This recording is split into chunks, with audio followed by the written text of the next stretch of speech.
Kanina nga po ay naganap ang laban ng Marikina at Zamboanga sa 3x3 kung saan ito nga po ang first time ni Gerald Anderson na maglalaro for this kind of tournament. Pero parang hindi nga po pangbaguhan ang pinakita niya dahil nga halos siya ang bumuhat sa Marikina Shoemasters.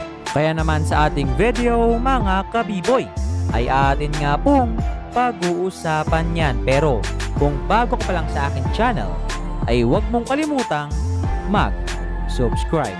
Kanina nga po ay naganap ang laban ng Marikina at Zamboanga sa SM City Fairview kung saan natalo nga po ang Shoemasters sa score na 15-18.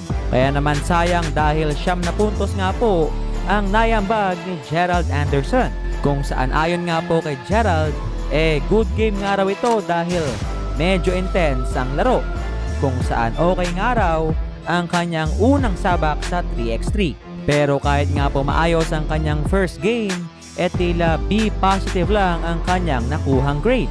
Kung kaya't sinabi niya nga na siguro nga raw, marami pa siyang mga bagay na kailangan pang matutuhan. Dahil gano'n naman talaga sa ating buhay, na tila makakaharap mo ang isang taong mas magaling kesa sa iyo.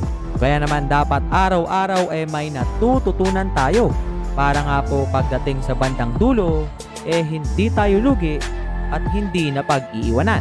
Kaya naman yon, hanggang dito na lang at maraming salamat sa inyong pagsubaybay.